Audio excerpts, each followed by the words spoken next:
श्री गणेशाय नमः। अधिक मास शुक्ला पद्मनी एकादशी।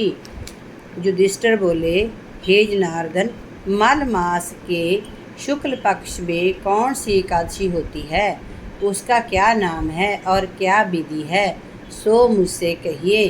श्री कृष्ण जी बोले, मल मास में पद्मनी नाम की पवित्र एकादशी होती है। जतन पूर्वक उसका उपवास करने से वह पद्म नाम के पुर को पहुँचा देती है। मल मास की एकादशी पवित्र और पापों को दूर करने वाली कही गई है। उसका फल ब्रह्मा जी भी नहीं कह सकते।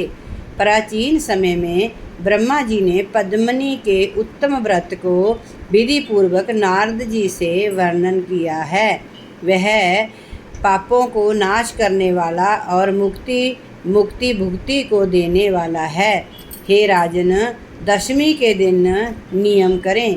कांसे के बासन में भोजन, मांस, मसूर, चना, करोंदो, साग, शहद, पराया अन्न, ये दशमी के दिन वर्जित है। हविष अन्न भोजन करें। खारी नमक नहीं खाना चाहिए। दशमी के दिन भूमि पर शयन करें और ब्रह्मचर्य से रहें। एकादशी के दिन सवेरे उठकर गोबर, मिट्टी, तिल, कुशा लेकर पवित्र होकर आंवले का चूर्ण शरीर में लगाकर विधि पूर्वक स्नान करें। इस मंत्र को पढ़ें। 100 भुजा वाले श्री कृष्ण रूपी बाराक ने मुझको धारण किया है। हे मृतके, तुम कश्यप जी के अभिमंत्रित की हुई ब्रह्मा जी से दी हुई हो। मैंने सिर और नेत्रों में तुमको लगाया। मेरे अंग को पवित्र करो। हे देवताओं के देवता, हे शंख चक्र गदा धारण करने वाले, हे जगन्नाथ, हे विष्णु, मुझको तीर्थ में स्नान करने की आज्ञा दीजिए। वरुण के मंत्रों को जप कर गंगा आदि तीर्थों का स्मरण करके जहाँ कहीं जलाशय हो उसमें विधि पूर्वक स्नान करें। फिर धोती पहनकर भगवान का पूजन करें। विधि पूर्वक संध्या करके देव और पितरों का तर्पण करें।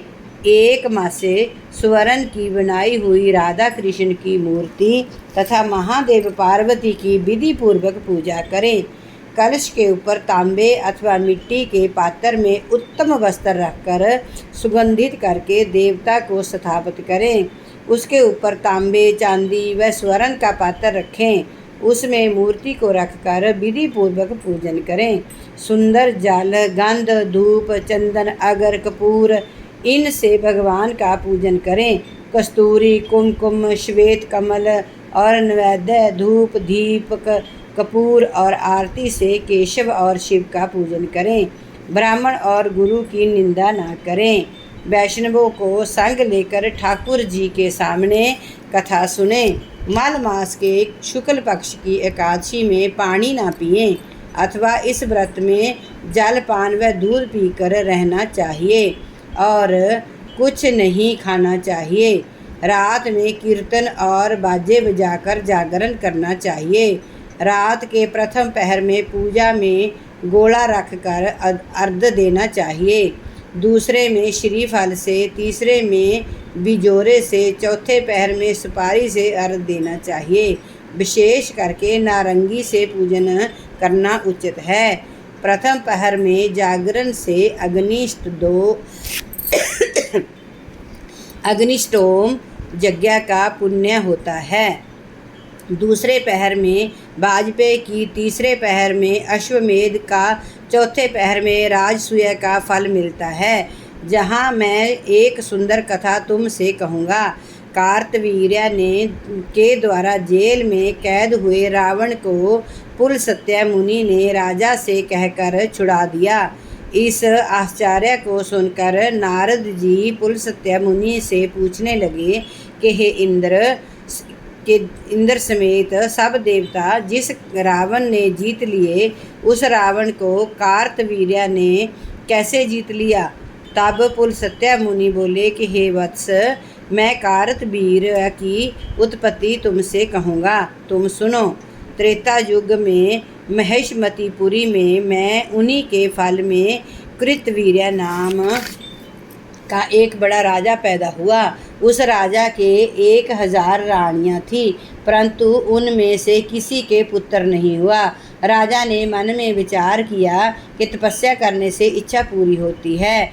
यह सोचकर वह राजा को मंत्री को सौंप कर तप करने को चला गया। राजा हरिश्चंद्र की पुत्री पद्मनी उस राजा की रानी थी। वह भी अपने पति के साथ गंधमादन पर्वत पर चली गई। राजा ने 10,000 वर्ष तपस्या की और उसके शरीर में हड्डी और चमड़ा रह गया।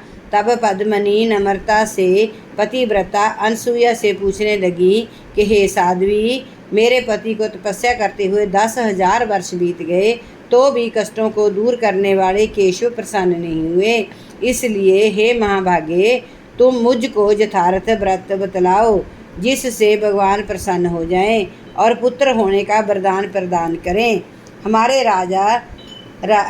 राज्य पुत्र के ना होने से अत्यंत दुखी है, क्योंकि पुत्रहीन मनुष्य को मोक्ष नहीं मिलता। अंत ऐसा व्रत बताइए जिससे श्रेष्ठ चक्रवर्ती पुत्र पैदा हो।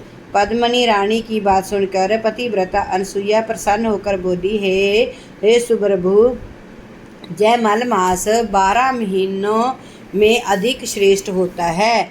इस 32 महीनों में आता है। इसमें परमा और पद्मनी नाम की 2 एकादशियाँ होती हैं। उनका व्रत करके विधि पूर्वक जागरण करना चाहिए। इनके करने से पुत्र देने वाले भगवान शीघ्र प्रसन्न होंगे। यह कहकर अनसुईया ने व्रत की विधि तुमको समझा दी। उसे सुनकर पुत्र होने की कामना से सब विधि को किया। व्रत पूर्ण होने पर केशव भगवान शीघ्र प्रसन्न हो गए। गरुड़ ध्वज भगवान बोले कि हे सुंदरी वर मांग। यह सुनकर पद्मनी प्रसन्न होकर बोली कि मेरे पति को बहुत बड़ा वरदान दीजिए। भगवान बोले कि हे भद्रे, तूने मुझे प्रसन्न कर लिया। जैसा मल मास मुझे प्यारा है वैसा दूसरा नहीं है। उसमें एकादशी मुझको विशेष प्रिय है। हे सुंदरी, तूने विधि पूर्वक एकादशी का व्रत किया है, इससे मैं तुम पर प्रसन्न हूँ। तुम्हारे पति को मैं इच्छा अनुसार वर दूंगा। यह कहकर संसार के दुख हरने वाले भगवान राजा से बोले, हे राजेंद्र, अपनी इच्छा अनुसार वर मांग। तो रानी ने तुम्हारी कामना सिद्ध होने के लिए मुझे प्रसन्न कर लिया। विष्णु का वचन सुनकर राजा प्रसन्न हो गया। जिसकी सब लोग नमस्कार करें ऐसी बड़ी भुजाओं वाला पुत्र मांगा। राजा के ऐसे कहने पर बहुत अच्छा कहकर भगवान अंतर्ध्यान हो गए। राजा भी रानी समेत हिष्टपुष्ट और प्रसन्न हो अपने नगर में आ गया। पद्मिनी के बड़ा बलवान कार्तवीर्य नामक पुत्र हुआ। उसके समान त्रिलोकी में कोई मनुष्य नहीं था। इसी से दशकंदर रावण को उसने युद्ध में हरा दिया।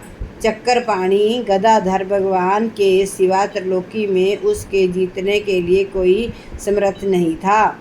इसमें तुमको विस्मय नहीं करना चाहिए। ऐसा कहकर पुलस्त्य मुनि चले गए। सूत जी बोले, हे द्विज, पहले तुमने जो एकादशी का पवित्र व्रत किया था सो मैंने तुमसे कह दिया।